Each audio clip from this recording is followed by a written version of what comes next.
They're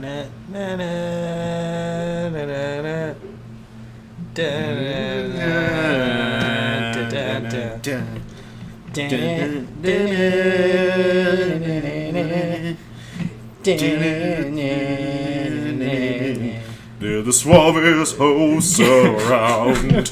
They'll talk about horror and poop jokes all night long. When you're singing around the town, keep your eyes open for the Punk Rock Horror Podcast crew. That actually turned out pretty well at the end there. I know, we were doing a nice, spy thing.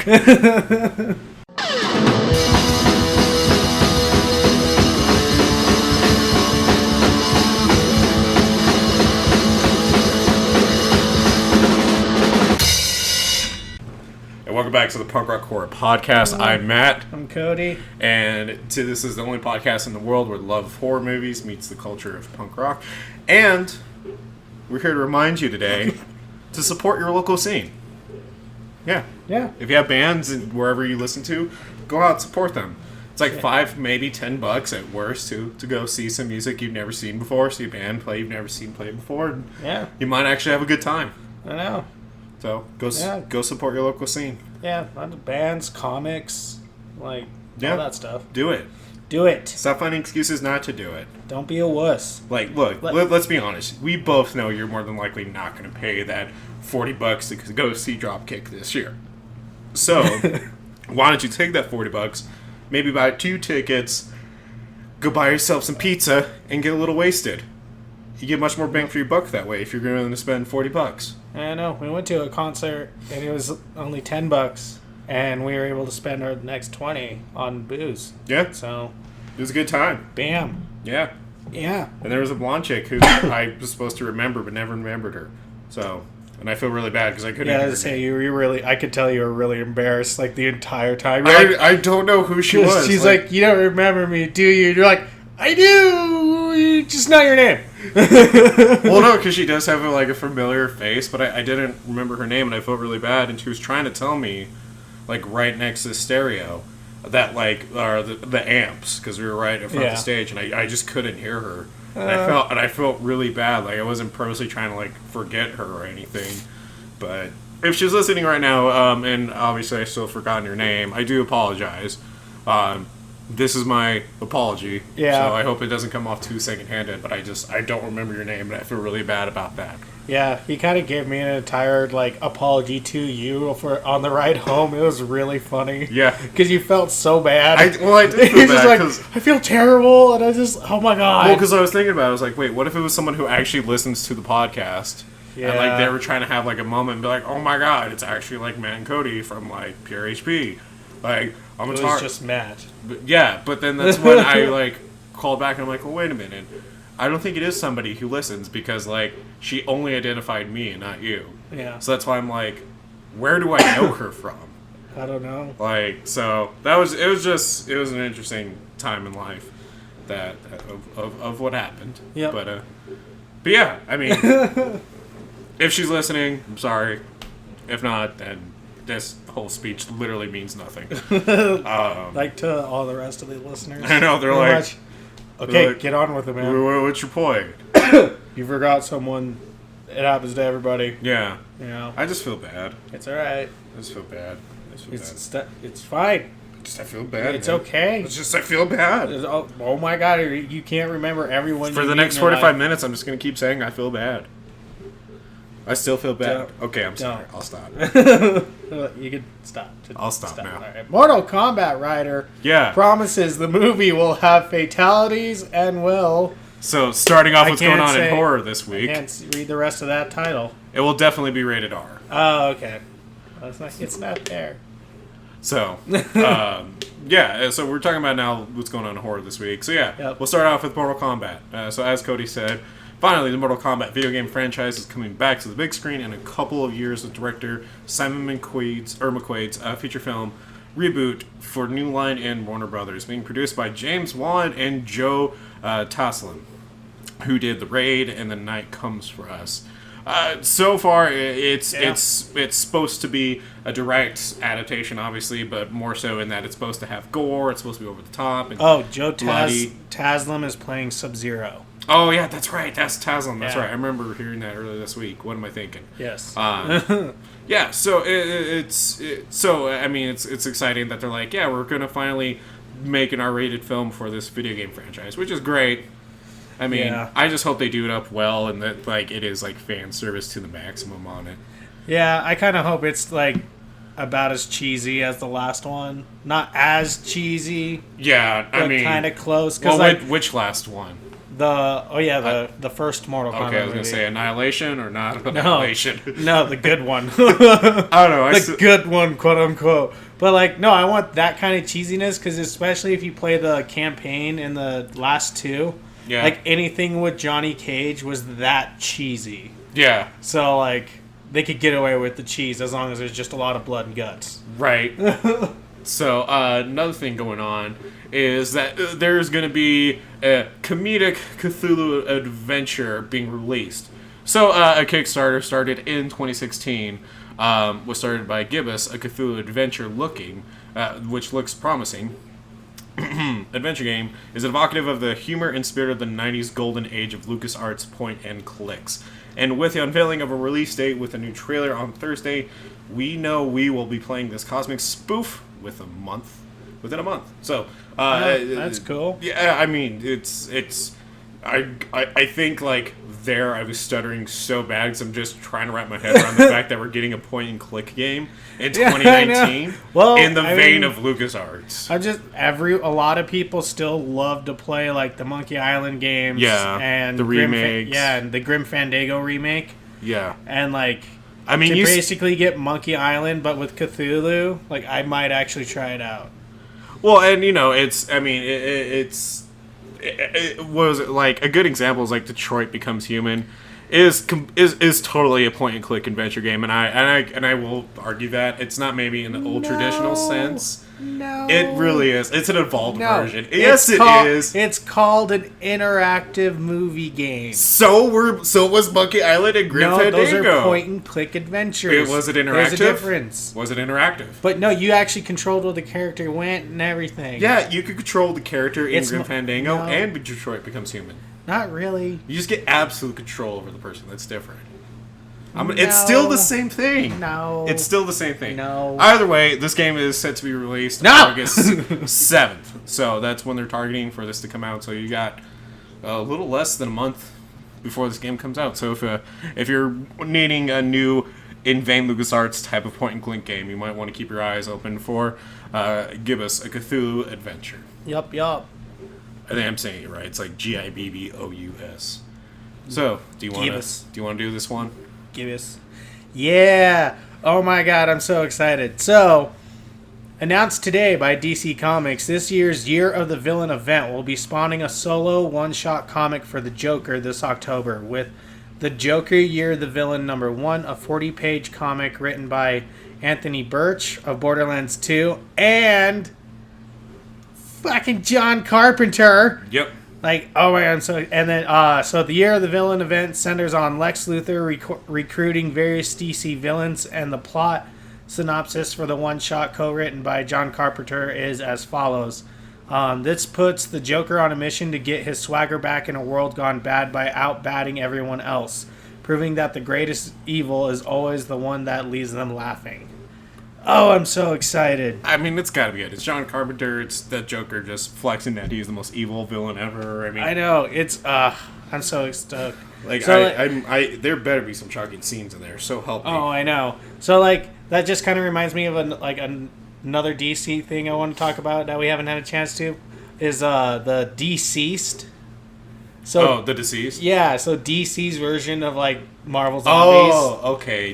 I get it. Deceased. Got get it. Puns. Yep. And, like, I've been hearing it's pretty damn good. But they already kind of... I was just going to say they already basically did it with Blackest Night, but... That doesn't count. I'm counting it. That's canonical mainline DC. I'm still counting it. It doesn't count. Counting it. No, Deceased is their variant on Marvel Zombies. I just don't know how I feel about that name. I like it. But I'm so stoked about that, and the fact they announced new Marvel Zombies. Yeah, I was so excited about that. I'm so excited. And it was funny because like when we found out about that, like Lauren and her friend Brant was just like, so how can Deadpool and Wolverine be a zombie if they have regenerative abilities? And without having to go through like 3 books to explain it, I basically like it's just like, look, it's set in an alternate universe. It works like the symbiote, but instead it turns people into like symbiotes and like venoms. It turns them into zombies. Yep, basically. That's a very, very small nutshell way to put it. Yeah.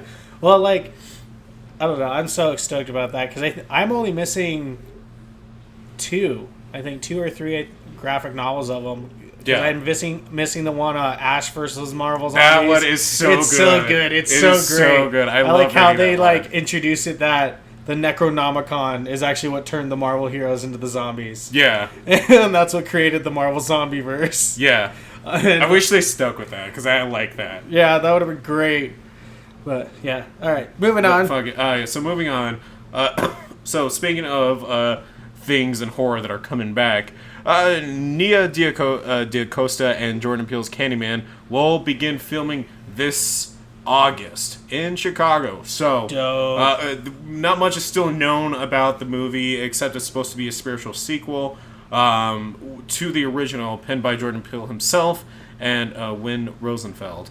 It's unclear how exactly the film connects to the original and if Tony Todd will be making any sort of appearance or not. But now that filming is getting ready to begin, they expect to learn more soon. So, I mean, that's kind of just everywhere all around in general. We all expect to learn more soon. But it's supposed to come out just before my birthday. Yep, June 12th, 2020 is the release date for it. I mean, I will say Candyman was one of those I didn't really get into that much. I did enjoy the lore, but it definitely wasn't... It just wasn't my shtick. It's kind of like the same thing with the band Tool. Like, they're like... You can respect it, but it's not your thing. It's not my thing. Like, I wasn't really feeling it. I don't know. I only have like 2 Tool songs that I like. Right. And it like blows Harrison's mind every time I tell him. I'm like, I only like Tool 2 songs. He's like, what? I'm like, dude, I mean, I respect that they're great. Yeah, it's not my thing. They're just a little too slow for me, man. Yeah. But like the thing is that like I'm hoping that they're bringing Candyman back to the screen, that it brings a new revival into it, and kind of like catches the attention of like fans like even like us who just never really caught that hype when it came out. Or over time. Because I kind of hope it goes the route of like Child's Play. Yeah. Because like, you know how much we shit on that movie like before it came out, and then I went and saw it and it was really fucking good. So hopefully it's that situation. Yeah, because it's like it stayed true to what like the first one was, but it was like it had a lot of new to it. Oh yeah. So that's what I liked about it. So here's to hoping. Yeah. And we got 2 more things for you. First one is so you kind of made it as a horror icon when Spirit Halloween makes a life-size decoration of you. And to be specific, Sam from Trick or Treat has finally gotten his own life-size decoration. So if you don't know who Sam is, or you don't know the movie Trick or Treat, it is a one-off movie connecting a few stories on Halloween night. Yeah, it's an anthology movie. Yeah, and so it surrounds this kid demon, possibly character known as Sam, who has a burlap sack over his face with 2 button eyes and uses a broken lollipop to kill people. Well, in this case, only one person in this movie, but the movie itself is a fantastic Halloween movie and is a classic within its own. Yeah. But going forward, the fact that there's a life-size decoration for Halloween now is really awesome.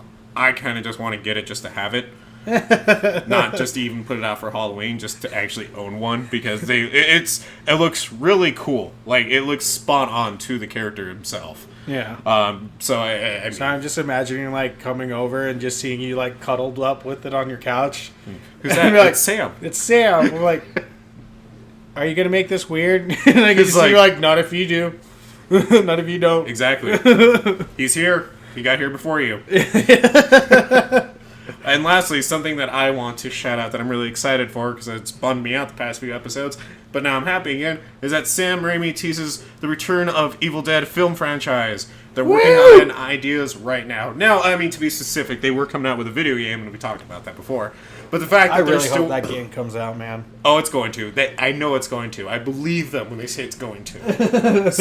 But the fact that they're working on ideas for a film franchise makes me really excited. Like, I'm kind of like... I will say this is probably one of the few times, and this might shock people, that I'm fine with it if Ash doesn't reprise this role. Mm-hmm. If it picks up, excuse me, if it picks up after when they tried rebooting Evil Dead, which I'm surprised they didn't continue. I know. It was successful. Well, that's what I'm saying. If they continue with that, yeah, like they finally pick it back up and like they have girl Ash, like yeah. I think that'd be a rad continue on, especially because that actress, she's like also in Crawl and she does a lot. She has a really good like horror movie catalog. Yeah. For her for what she's been. I gotta look up her name because I feel bad because I'm just like that person. You know that one. That one from that movie. You know the one with that screams. You know that's specific, right? Yeah.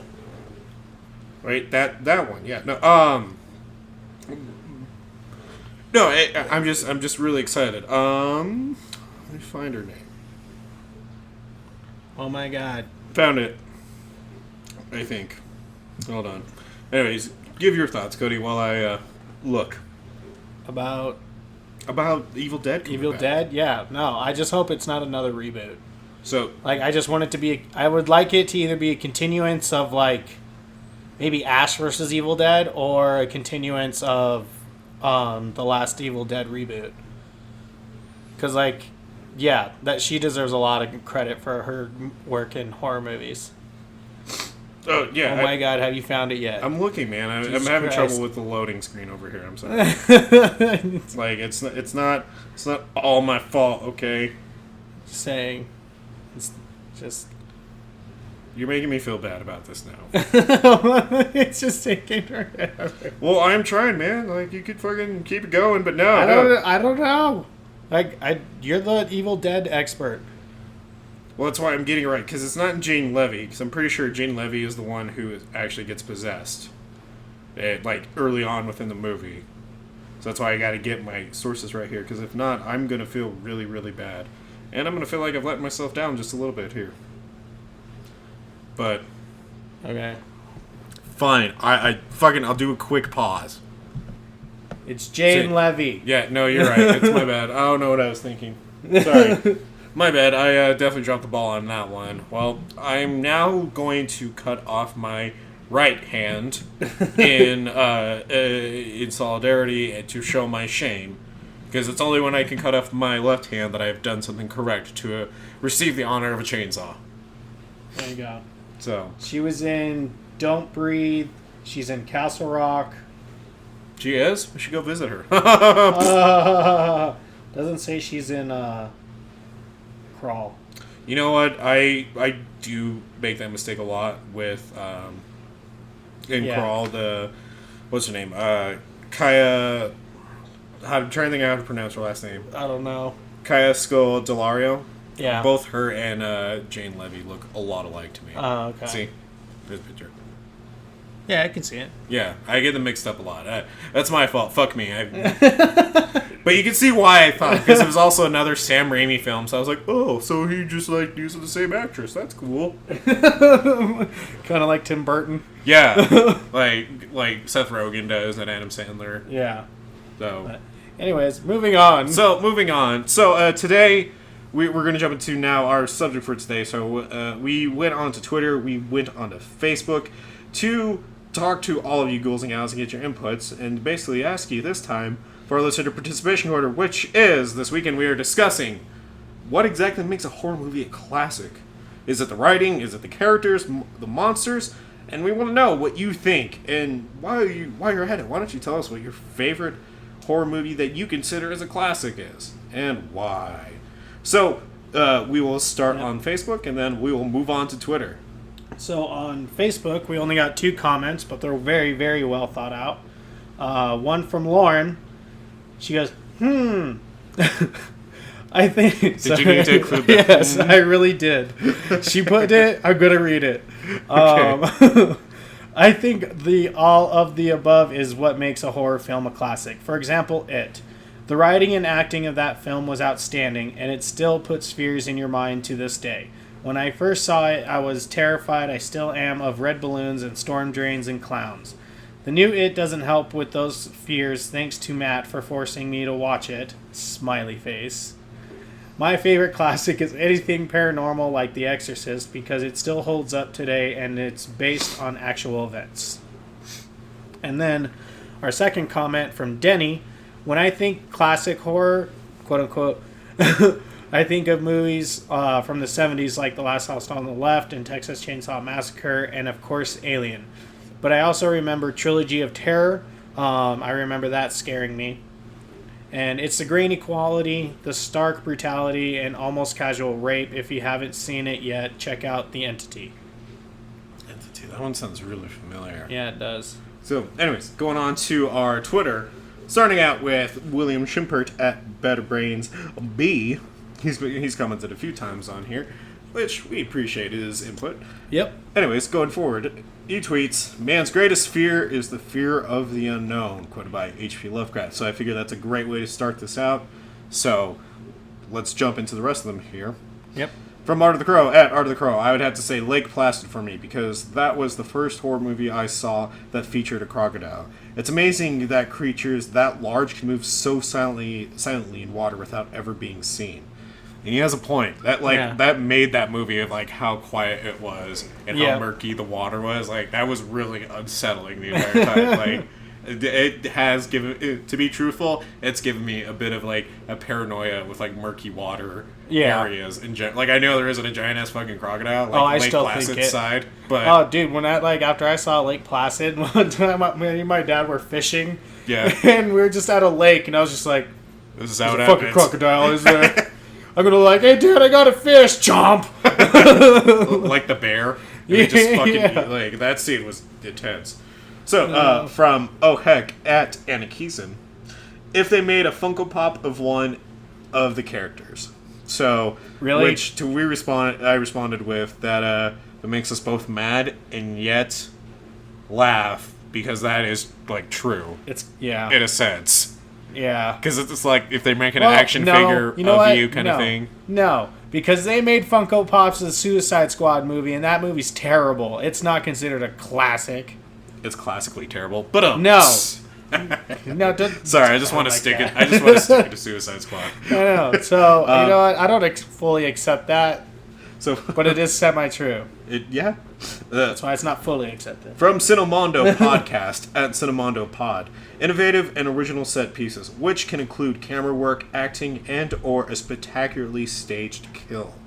I can't help but agree with that because, I mean, it all depends how you accumulate your body count within the movie. Yeah. Not the movie. Moody. From, you know what? How many do you kill more people when you're happy or when you're mad? What kind of moody? I feel like I would kill more people if I'm happy, but I'd be more violent if I was mad. I feel like that's the way it's supposed to go, right? No, see, I feel like I'd kill less people if I was happy because I'd want to be more creative than if I was mad because then I'd just go like blitzkrieg.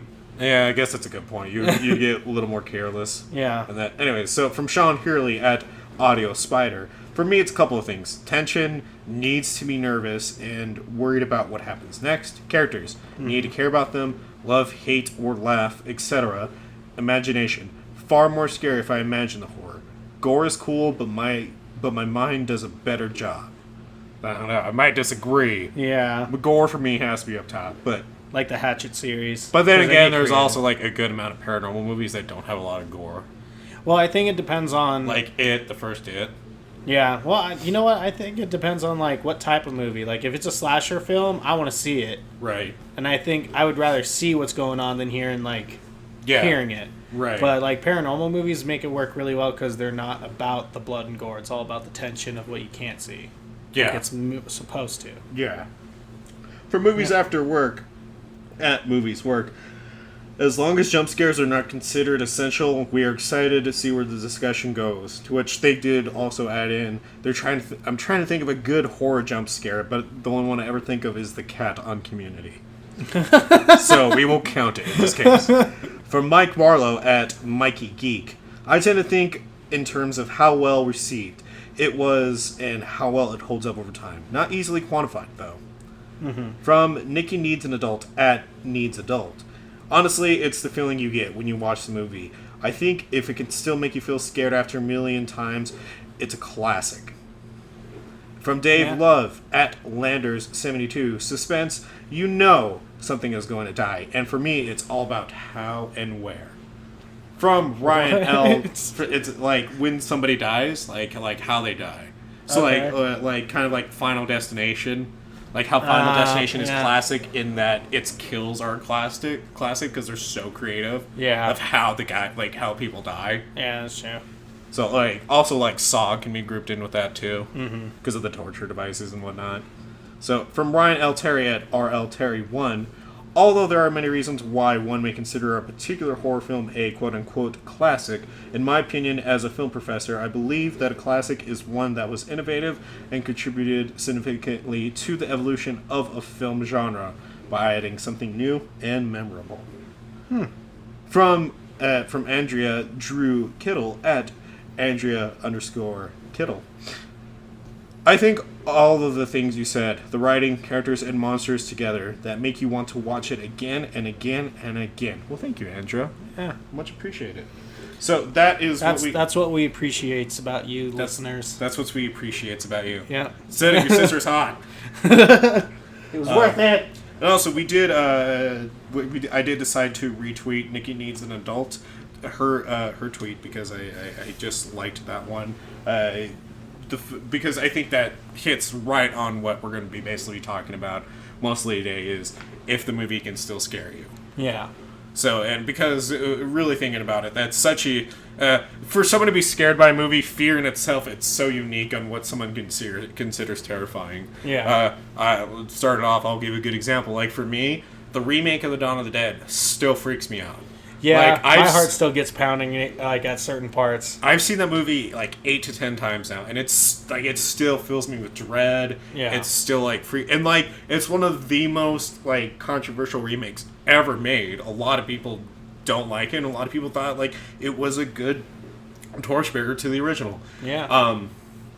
For me, it just because and I think I've talked about it on the podcast before. I watched so many zombie movies where they did move really slowly, like they kind of walked a little fast, or like swarmed you fast, but you kind of saw the similar movement in a lot of zombie films where like Dawn of the Dead, in my opinion, re-innovated it by like just having them run full speed at you. Yeah, like just that little like difference made the difference to me, because it made it far more intense.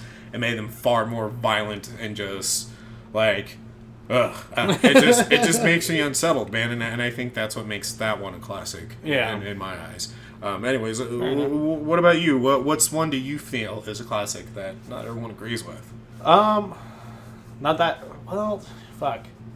I'm trying to think like that I'll at least agree with, since you agreed with Dawn of the Dead.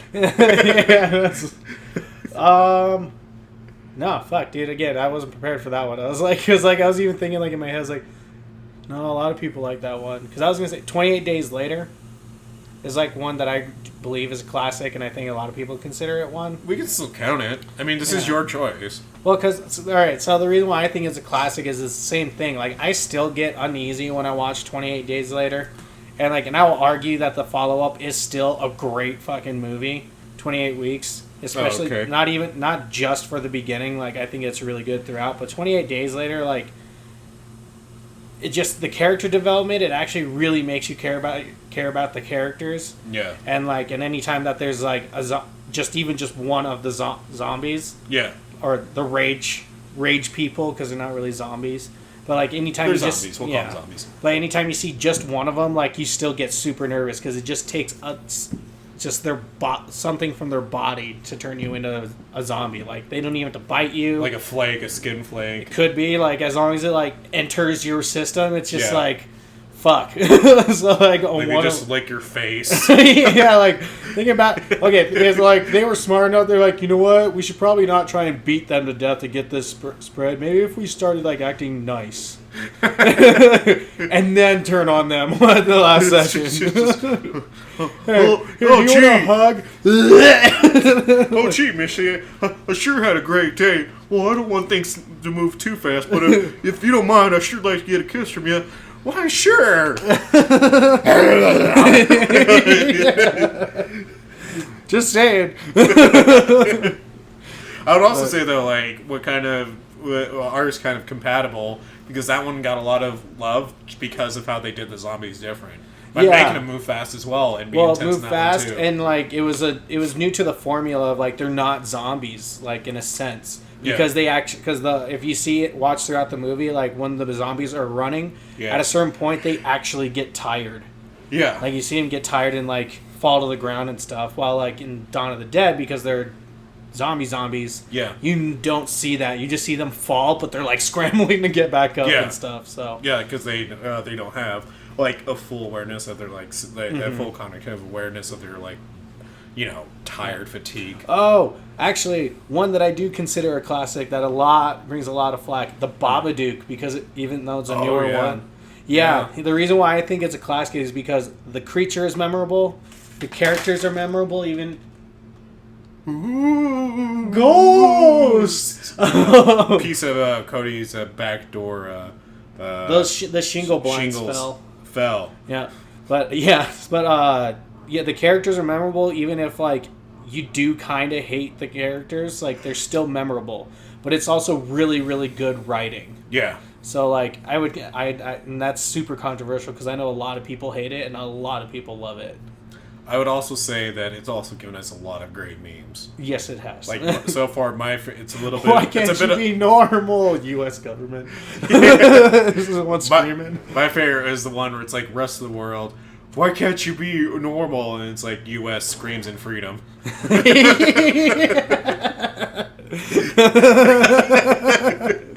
It's such a good one. Why won't you stop eating Tide Pods? Freedom! Oh, God. Now they're licking ice cream. Yeah, that's so dumb. It's fucking... Everybody has to ruin everything for all of us all the time. We need a new plague. Seriously. I agree. Like that's what I've been saying for years. That plague should start with all Tide Pod eaters and those that have licked ice cream and put it back. And I swear to God, if someone's going to be like, oh, what if it was a 5-year-old? Then... kill the parents, because how did they get into the freezer? What did they look? I have a 5-year-old. It doesn't take that long to get to a freezer, right? Like it takes, it does take a little bit longer to get into a freezer, pull out ice cream, and try to open it, especially for a 5-year-old. I know it's like really specific, but I don't know. I guess I'm wanting to start a fight with someone. I was like, is it because you've caught Erin trying to do it, and she's just like the 5-year-old strength, so she's going. Actually, no, that's never happened. It's every time we walk by the ice cream aisle, she's like, can I have... No. Well, you don't even know what I'm going to ask. Okay, go ahead and ask. Well, can I have broccoli? And I'm like, shut up. I'm like, first of all, credit to you for trying to throw me off there. Second of all, we both know you were looking at that. I saw you boggling the ice cream. And, you should have went like, all right, let's go get the broccoli. All right, this broccoli's all for you. And then she would have just been like, oh, great. I'm glad my plan worked. I should have just done that. That would have been funnier. Yeah, she's at that point where she likes to touch things as we go by them. Yeah. And I'm like, stop touching things. Stop touching. Like, she even does the same thing with, like, she did the same thing with, like, the shopping cart. Yeah. Like in King Supers. Like she wouldn't stop like just holding on to the cart. Like I told her just walk by my side. Yeah. Because you're going to trip. And she was listening. Sure enough, I look away for 1 second. She trips and falls and runs over her own pinky. And she's like, I'm like, sucks, huh? What could you've done to not do this? Not hold on to the cart? Yeah, so it's whatever. But anyways, we're not here to talk about how my kid is an adorable dummy. Yeah, she's 5, so. Well, and I say that lovingly because I'm an adorable dummy. We all have our moments. Yep. I like eggs. I love lamp. Wall. Man, stop licking the wall, but the paint tastes great. Oh my god. Anyway, so moving on. The subject we have, if you couldn't tell, we were talking about our classics and like what takes it to make a movie a classic. Oh, and what a decisive question that is. Like, because first thing that's always going to happen is no matter what your choice is, you have a 50-50 shot of either somebody agreeing with you, or just flat out will fight you on this issue. And honestly, that's kind of true. Like, if you tell someone like, I don't like that movie, when they're like, this movie's a classic, you're like, I don't like it. They just get so, what? Well, I mean, I've even had that moment where like I've watched a movie and I wanted to talk about it with someone. Like, and I'm pretty sure I've even done it to you. Where, like, I know to me it's a classic, but I'm pretty sure you're not going to think it's a classic. And so I'm like, I will change my choice, like, last minute and just be like, it's The Thing. But, like, yeah, no one's ever argued that before. Like, no. Well, I'm sure when it first came out. Yeah, right. Well, like, so, like, a good example is, like, I've been pushing real hard recently that the remake of Straw Dogs is pretty good. Yeah. Like, yeah, it has its down, like, its cons. Down pros? Yeah, it's kind of good. Like, it's cons. Like, it has its cons, like any movie does. But, like, I still think, like, it's underappreciated. Like, it's definitely more tongue-in-cheek and very, like, in your face because there is, like, a rape scene in the movie. Yeah. But just, like, seeing James Marsden overcome being a passive, in some instances a cowardice intellectual, to becoming a full-on murdering man of vengeance with a bear trap, like, that is badass. I'm like, go fuck yeah, Cyclops. Yeah. Like, but, like, then how do I tell you it's a classic? Like, oh yeah, there's blood in it. So, same thing with Nightmare on Elm Street. Yeah. Like, oh, well, there's scares in it. Okay, same thing with Halloween. Like, I think that's what's hard, and it comes down to that writing, and it comes down to how memorable it is. Yeah.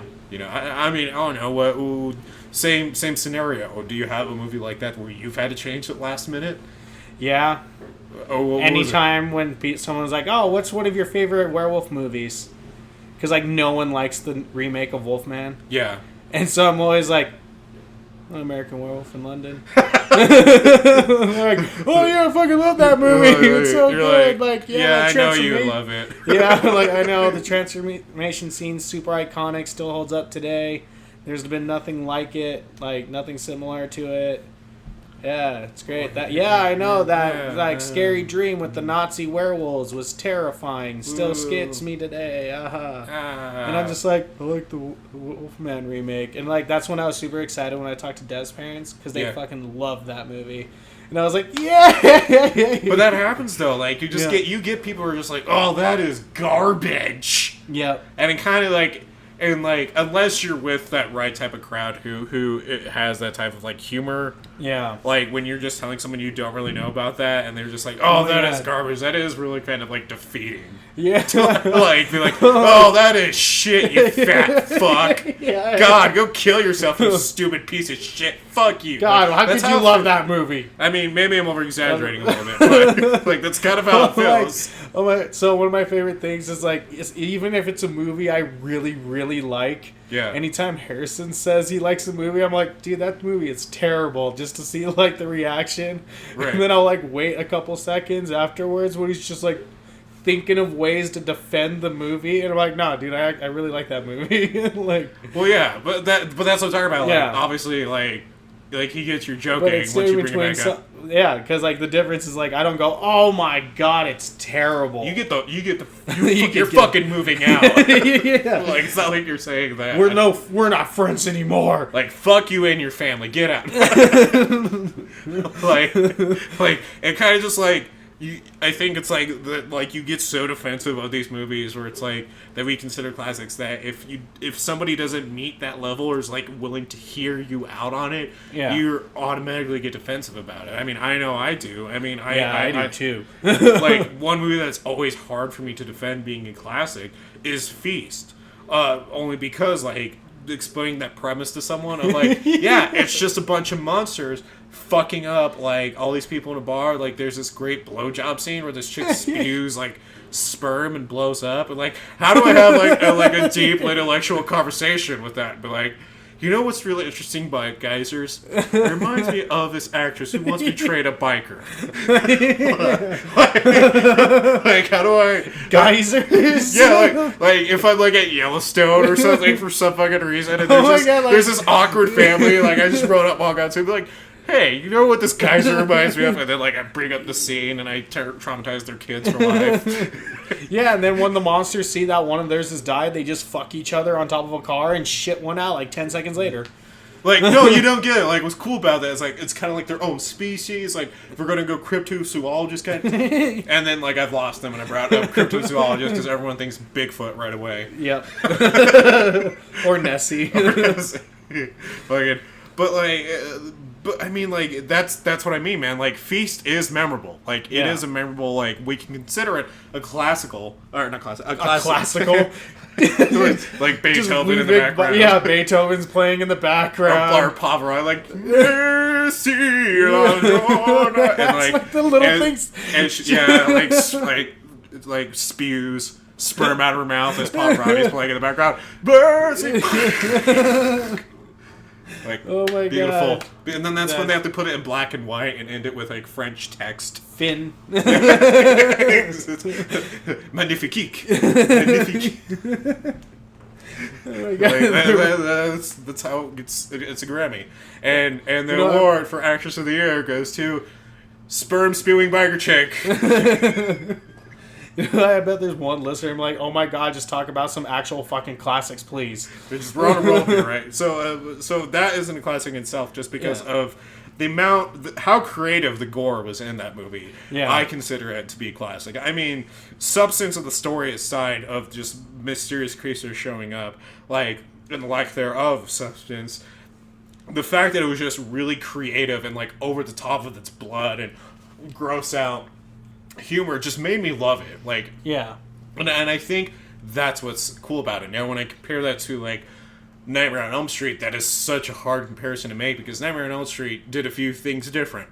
Mm-hmm. Obviously, one being that it established a new terrifying lore within the horror movie genre, but established an iconic character. You know, Freddy Krueger, obviously, and like in a terrifying circumstance, like. I think that's like the scariest thing is that he only kills you when you go to sleep. And exactly. The thing is like you have to sleep. Like every killer or monster like has to have a quirk that makes him stand out. Like Jason, like he's the literal definition of a tank. Yep. Like he cannot get killed. Where like Michael Myers has shown to be killed before, because in Halloween H2O, Laurie decapitated him. Yeah. So technically he can be killed. Now obviously there's been some like discrepancies about that and how he came back and whatever. Yeah. But point being is like well, the difference between like Michael Myers and Jason is like Michael Myers is supposed to be the embodiment of all human evil, while Jason's basically like a tank zombie. Yeah. Because you see him die, but then he comes back to life, but he's always like even more decayed every time. When it's also that Jason's more easily controllable. Yeah. Because it like even Freddy, like in Freddy vs. Jason, made him believe that Freddy was his mother. Yeah. And like so he was able to control him. Where like Michael Myers has shown that the people that he wants to kill most is his sister and his family members. So he can't be controlled. No. Like he can be captured. But, like that's why you got to keep him on his own tile. Yeah, basically. Just that's that little spot. Yeah. But like even then with like Frankenstein, we'll say like even farther back, Frankenstein, like he was classic because he was the epitome of a tragic character in horror. Yeah, the monster. Like, and obviously you can argue Dracula, but we're gonna give it to Frankenstein because Dracula's whole thing is that he is like the lord of the undead.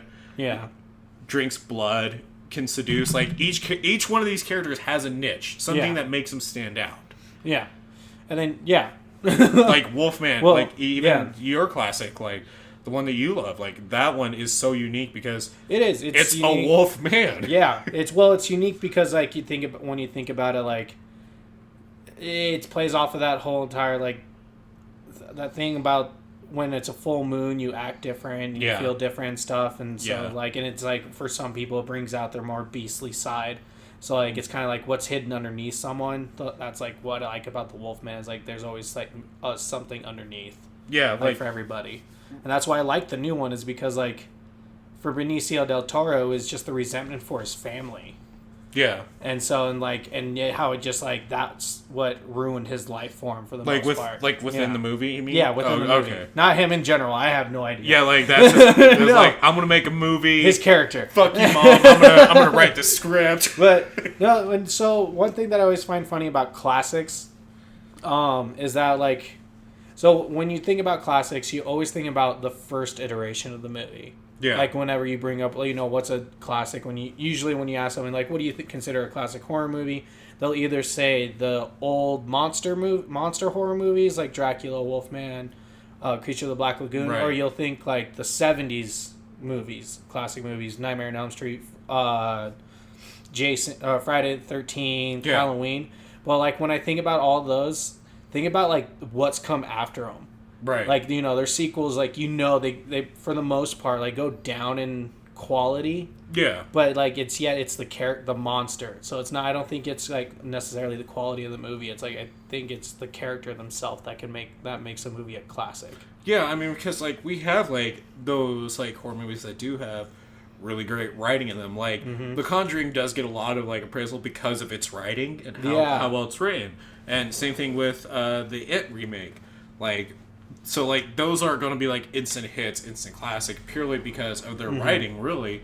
And then following their scare factor, because the reason I'm including it with it is that it's already, in a sense, a classic because of the original Tim Curry It.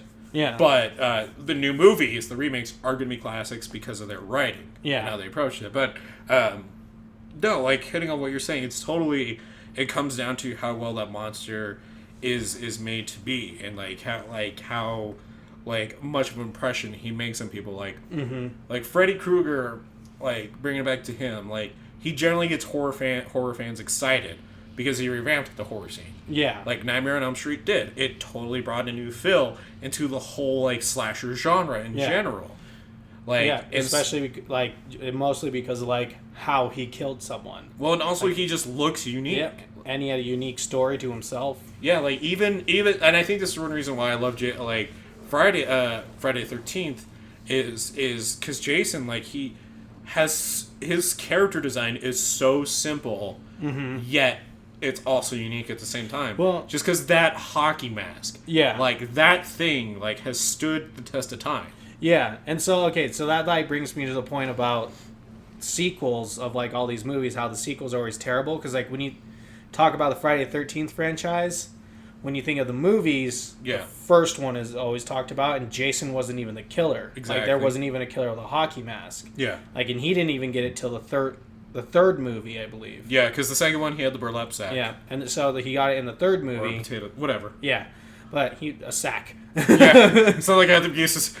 Yeah, it's like we have one listener who's very particular about the type of sacks that we're talking about here. So, like, well, what kind of stitching was it? Was this used for beets or for potatoes? This matters. Is it an onion sack? Like, but no, like, so, but arguably, like, all the movies with Jason as the killer are considered, like, quality wise, like, so bad.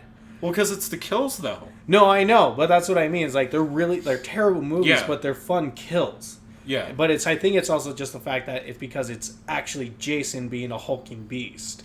Yeah. While, but if you want to go quality wise, the first one is the best. Yeah. Like, even just by, like, an actual movie wise.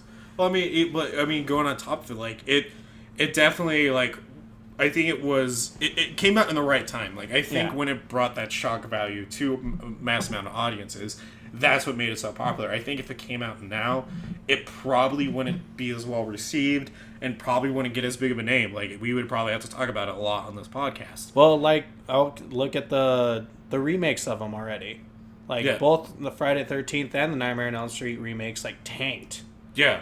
And And yet even they though were they supposed to did- be classic. Yeah, and even though, like, Nightmare on Elm Street, the remake did change up its lore a little bit, it still stayed it still stayed closely true to the original's lore. Yeah. Like, yeah, I think it just made him, like a pedophile in this one? Yeah. Or, because Well, no, he was always a pedophile. Well, no, I thought in the original he was just a psycho.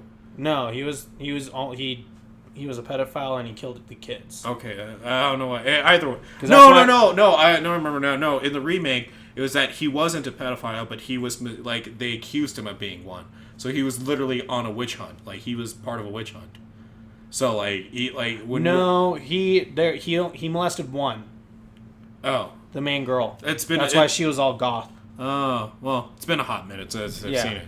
But like, well, they kind of changed that aspect because he didn't kill anyone. He just molested her. That was the difference. Oh, okay. Yeah. But anyways, but like I honestly like I think also when it comes down to it, like what a classic is, I think it's personal based. Yeah. You know, like I honestly think it's that. Like, yeah, there are the movies that are widely considered classics, but I honestly do think that it becomes more of like it's personally based on a personal belief. Right. Because like I know a lot of people that would argue that the third Nightmare on Elm Street is better than the first one, and that's a classic to them. While there's a lot of people who also hate on the third one. Right. So. Well, and I just think, like, I think it's hard to know when you're watching a classic, right? Yeah. Like, because if you generally love a movie, like, you're gonna love it. Like, I loved Hereditary, and I know, like, Hereditary is gonna be a classic because it's already reaching just kind of that name, like, for itself. Like, people know who Ari Aster is now. People know that, you know, what Hereditary is now. Yeah. And, like, if you've seen Hereditary, you know, like, why it sticks with you. Yeah. And so, like, obviously Hereditary is going to go down in the history pages as an important horror movie. Yeah. I think Hereditary, Quiet Place too. Yeah, Quiet Place will. Maybe not. I think it'll go in the same route as Signs did. Not just because it's like aliens, but I get that same feeling from A Quiet Place that I do from Signs. Yeah. But I mean, it's like, I mean, to what we consider a classic is what is considered as a terrible movie to other people. Yeah. And to know that difference and be open to hearing why it's a classic, I think is what matters most. Yeah, pretty much. I mean, I agree. Because, like, for me, what I consider a classic movie for myself is, like, I get something new out of it every time I watch it. Right. And, like, and I'll explain that a little bit more when I talk about my movie review. But, like, that's what I think is a classic. Is, like, every time I rewatch it, like, I want to go back and watch it. And not because I know I'll get something new every, like, that time, but I just, like, I always catch something new. I just feel like rewatchability is the biggest one. For me, I've got it down to a science of a 5 out of 5 rule. So, like, or a ratio. Yeah. So the way I do it is I'll show the same movie to people that I feel that I'm close to in my life, and if like 3 out of 5 of these people generally enjoyed it, yeah, then that gives me the hint that it's a classic. So I'll take Dawn of the Dead again. So I've shown it to obviously Lauren. I've made her watch it with me. I think I've made you watch it. I feel like I did. Well, I already watched it. Okay, so you watched it, and I forget who else I've shown it to, but everybody had the same, like, feelings going in the same row after that movie. Like, dread, what the fuck, let's go do something happy now. Like, because that's what I felt when I saw it the first time. And the fact that three people who have never seen it before felt the same thing, like, just bear with me. Yeah. Like, even if it's 2, like, shows that there's something here for this movie. Now, if I've shown this movie where, like, going off this example where I Spit on Your Grave, the remake. Yeah, you showed all 5 people at the same time. I showed this to like 15 people. I haven't shown Lauren yet just because I don't know if I'm ready to go back through it again. No, you don't show Lauren that. But see, that's Okay, this is sorry. Just the reason why you don't show Lauren that, the same reason I won't show Devitt, is that they'll get too into it. Yeah. And they'll feel her feelings. Yeah. And then they'll hate you. Well, and I think that's when you know it isn't a classic. Yeah. Right? Is when you don't really come back with a, wow, that was a terrifying experience, but an overall good ride. Well, But when you come back with a, wow, that was a terrifying experience, I need to go for a walk for like 3 to 5 hours. I need to be alone. I need to watch like a marathon of SpongeBob right now. Yeah. Well, like for me, I think with that, it also goes into like, if you have to question showing someone a movie, Yeah. that's when I feel like it's not really a classic. So like, Yeah. I Spit on Your Grave. Yeah, you should have probably questioned why you wanted to show us that movie. I already told you why. I didn't want to be the only one reeling from that one. Instead of bitch. Like, I showed my current girlfriend at the time that we're not together anymore. There's obvious reasons. There's more reasons than just that. But like, I think you're right. It's that it's when that movie comes up. If you see it in a movie store or on Netflix or on Amazon, and you're just like, oh, if you don't have that instant, oh fuck yeah moment, then that's when you know it might need more time to grow on you, or it might not be ready, or it's just not a classic. Yeah. Because like with Dawn of the Dead, like when I saw it on, I think it was like Netflix, I was like, oh fuck yeah, like we're gonna watch this. Like when you're willing to watch it over and over, and you just can't wait to show someone else. Yeah, I think that's where it's like definitely a personal classic. Yeah, and I mean that's the reason why we do this whole podcast is because all these movies that we review and we talk about, we make the case for, is that we feel that they're classics, and we don't just feel, we believe they are classics, because it's basically we're having you sit down with us, listeners, ghouls and gals. You're sitting down on the couch with us. We're looking through Netflix, and we see these movies, and we're just like, oh fuck yeah, you're gonna watch this with us. Yep. Like, even though you're obviously not watching it with us, but I know, that's why I used to have movie nights at my place, because I always wanted like, oh my god, we should watch this movie. And I was like, yeah, that sounds great, but like, I've never seen them. Like, cool, movie time at my place. My favorite part was always showing them a terrible movie, though. Oh, like, yeah. I had a couple movies that I knew everyone would like, but then there were also a couple where I was like, you know what, this is for me. So like, a lot of the people that would come over hated horror movies. Yeah. So I made them watch Dog Soldiers. I think one time I made him watch The Exorcist, and like just like this god awful like great movies to me. Yeah. But like I know they won't like. Well, and then also The Exorcist is a classic. No, well, also like sorry, because I know we're getting kind of like towards the end here, but like you brought up The Exorcist, and I know Lauren brought The Exorcist in her comment, and like I mean, that movie came out, I feel like in the late 70s. Yeah. I could be mistaken. I know you're checking it. I know it's the 70s.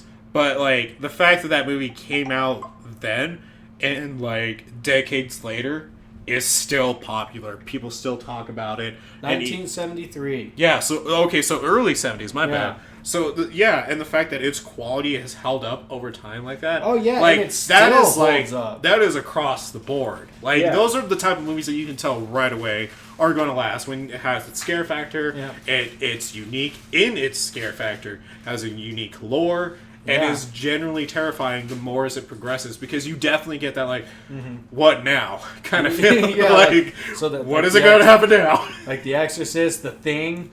Yeah, like I still get that feeling. Like there's times like I kind of forget like scenes, and I'm just like, what's gonna happen? Oh shit, yeah. Well, and obviously like the scene where like the body's on the slab and he like pulls through the chest. Yeah. Right. Like that scene itself is iconic. So like again, it scares. Like when it scares are that unique. Yeah. And like kind of it doesn't even have to be over the top. Like just the fact that it's unique, that you don't see it coming, and you remember it. Yeah. Like everyone can remember that spider like form spider head, and it's just like after it bit the dude's arms off, and like the way he pulls his arm, like the effects of that, like you're just like, oh my god, let's say that. Same with Alien, the fucking chest burster scene. Yeah. Oh my god! And like man, I really, really wish I was like that cast in that cast for that part. Yeah. Just because like none of them knew about it. None of them. We knew how they felt. Yeah. When like it comes out, and they're like, oh my. Yeah, that was because like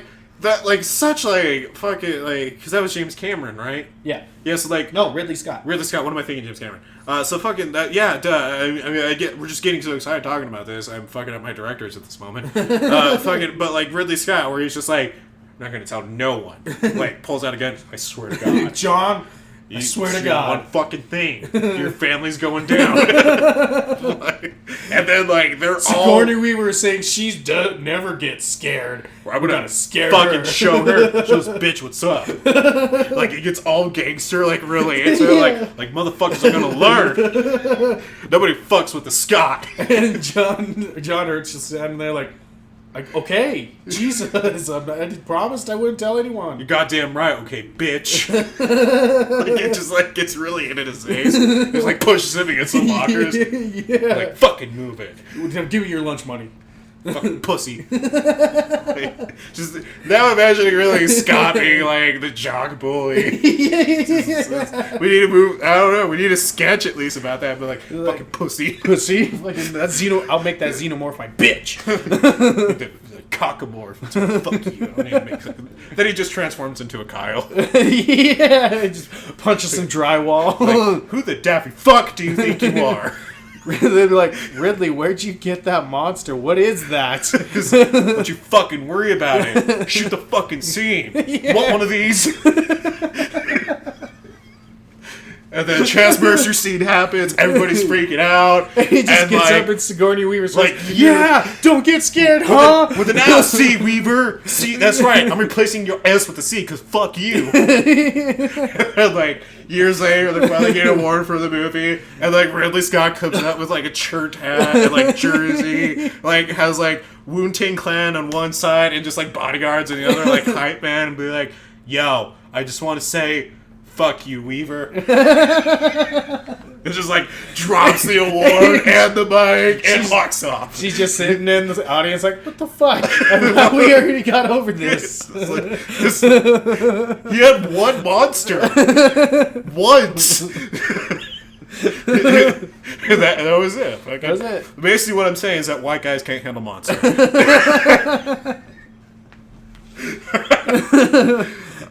Jesus.